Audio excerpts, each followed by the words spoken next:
but turn you now from your evil way, which is what we're dealing with the smoking. Because that's something that, even though you know now, before you were ignorant, but now it's willful sin.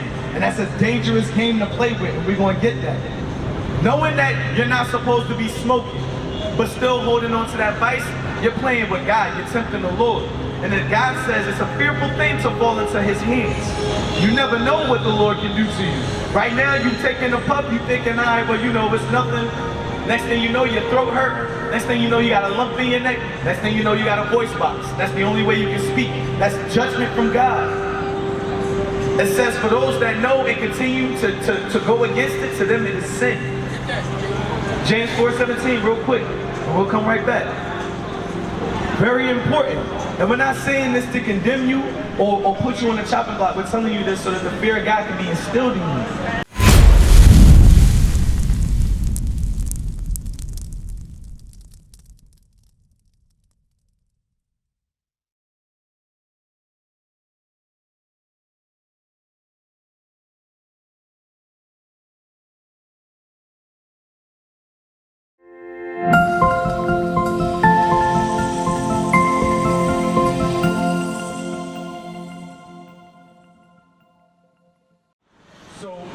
I hope you was able to follow everything that the officer was saying, because that's the exact reason why they like to keep us in sin, why they push sin in our communities, why they continue to push evil on us, and so that they can keep us down.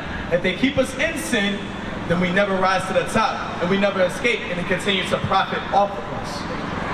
That's as plain as day. So let me ask you a question based off of what the officer was saying. You said that you know a little bit. What are some laws that you know? Do you smoke? From time to time, yeah, I know. You still smoking? Let me ask you a question, why? Especially knowing, you said it yourself, you know that the wages of sin is death. And you know and understand that death doesn't happen immediately. The Lord don't just jump on you.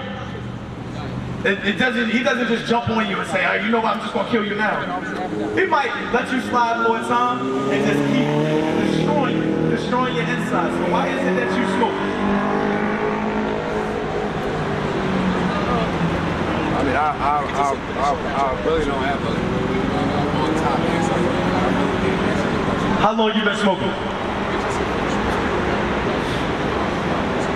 Go ahead. So how long I've been smoking? How long you been smoking?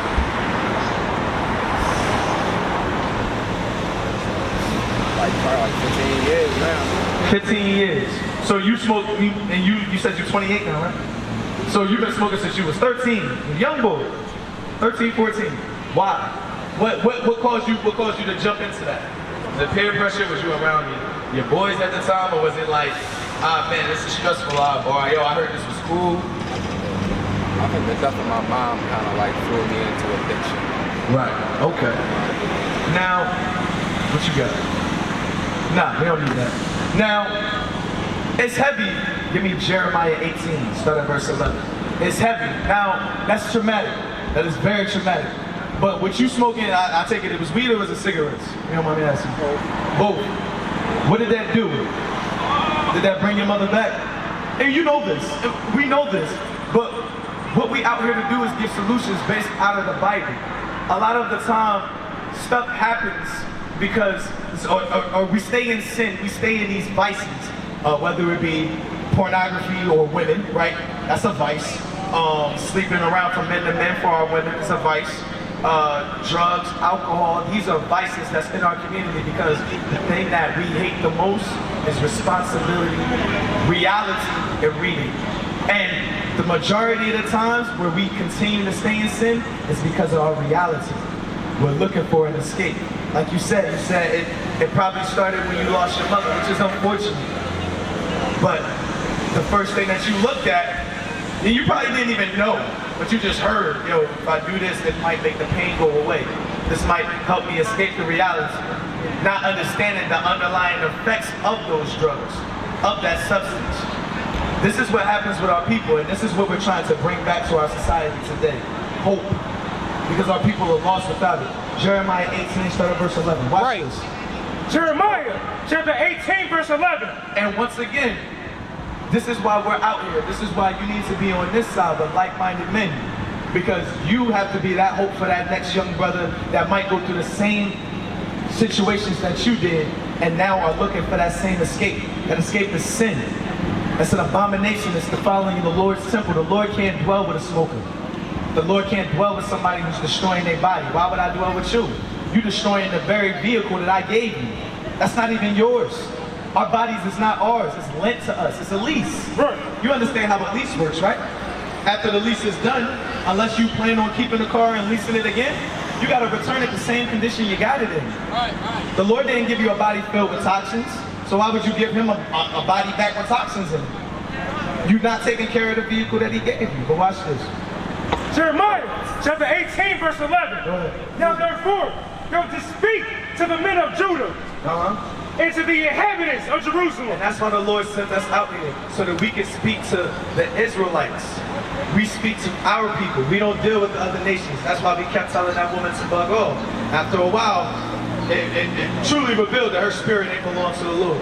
She's not of God. We come out here for our brothers and sisters that's stuck in a trap, that's living paycheck to paycheck, that's living under the vices of sin. Go ahead. Saying, thus saith the Lord. Thus saith God, not man. Read.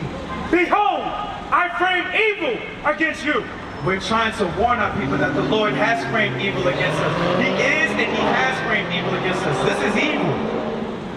To be stuck in a never-ending cycle of death, murder, destruction, that's evil.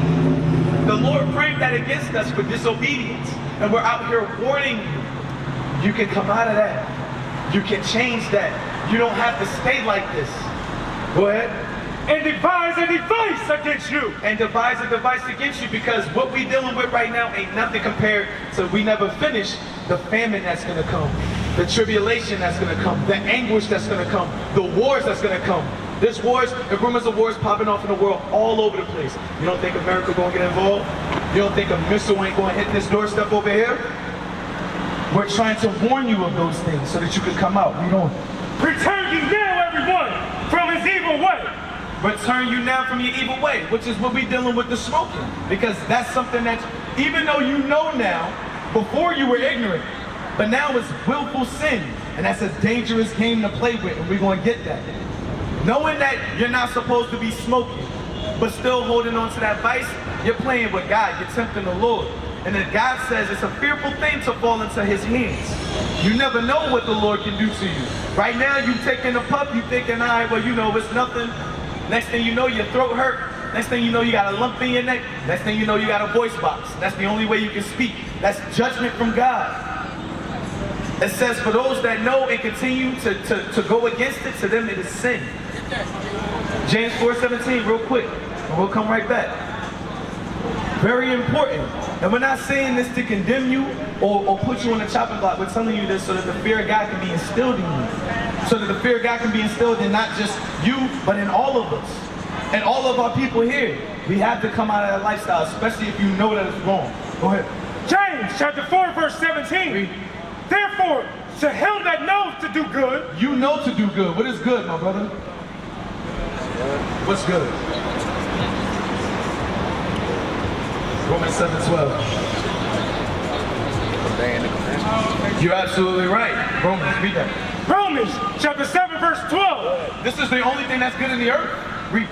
Wherefore the law is holy. Go ahead. And the commandment holy. Go ahead. And just. And good. The commandments of God are good. That is the only thing that's good on the planet Earth. There is nothing else good. There is nothing else of worth. If it ain't in the creation of the Lord, if it ain't abiding by the Lord's commandment, there's nothing good about it. This is what's good, keeping the commandments of God. Go ahead. That's right. James chapter 4, verse 17. Therefore to him that knows to do good. So that brother or sister that knows to keep the commandments of God, that knows what is sin and what's not, and does what?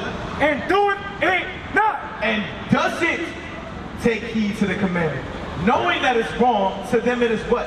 To him it is a sin. To him it is sin. To him it is sin. Hebrews 10:26. Real quick, you can drop that. To him it is sin. Watch this. Because what you're doing, and mind you, everybody has that vice that they got to get over. That's why we implore you to be amongst like-minded men. We have people that used to smoke.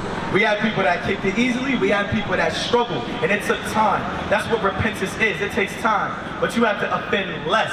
Right. You can't just dibble and dabble whenever you feel. You got to fight against the devil. We all have to. We all had to, and we all continue to. Many of us still have things that we got to battle every day. The wages, the earthly tabernacles, the way the world works destroys our mind. It's hard to turn away from evil. It's hard to not listen to evil. That's not an easy thing because we're engulfed in it. And you being in the situations that you're in, you're engulfed in it. The minute you wake up, the first thing you smelling is cigarette ashes and Dutch guts and weed smoke. Am I right or am I wrong? That's filling the community. So what does that do? That triggers you. I remember that. I used to smoke that. Oh, I can grab me an exotic right now. I can grab this. I can grab me some fire right now. I still got my weed thing. You're making provision for the flesh. You walk past that corner store, you already know, yo, I can get a loose one. Or I can buy a pack, you know what, I only got 50 cents, let me get a loose one. I just grab that. That'll hold me over for the rest of the day until I get my check, and then I'll blow $7, $8, $10. I don't even know how much packs of cigarettes cost nowadays, but I'll blow a paycheck on some packs of cigs. Don't make no sense for a quarter. It don't make no sense. But this is the vices that our people are in, and this is the warning that we're given. Read.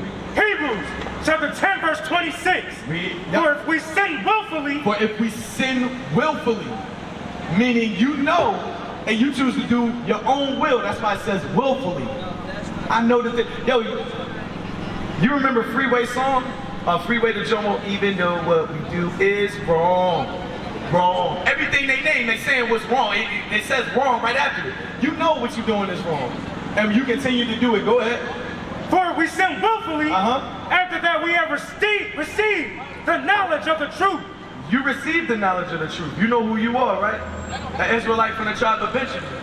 You know that you have to keep the commandments. Do you think that there's a shortcut that you don't have to keep?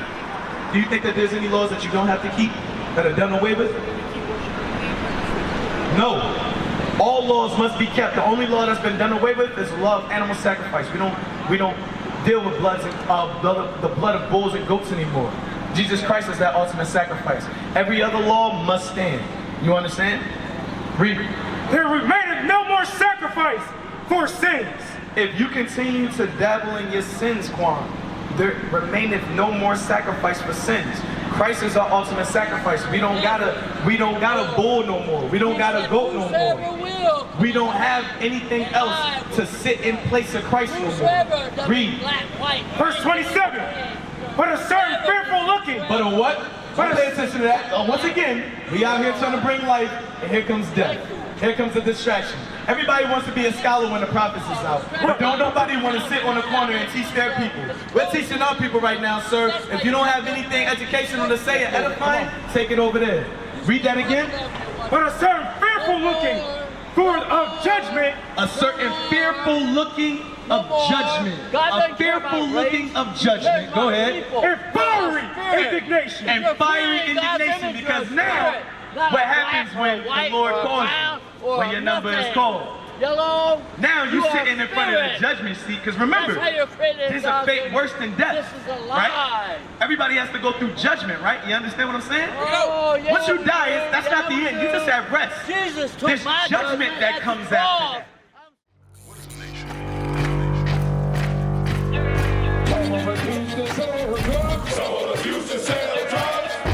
Nation is men leading by example.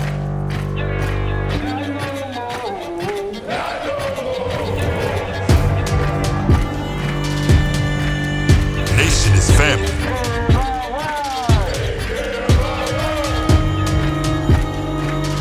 Nation is community. Nation is children with role models.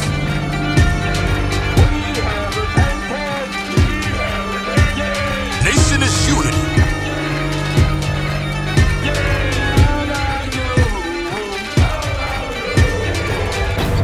Nation is you. And finally, my brethren, be strong in the Lord. His word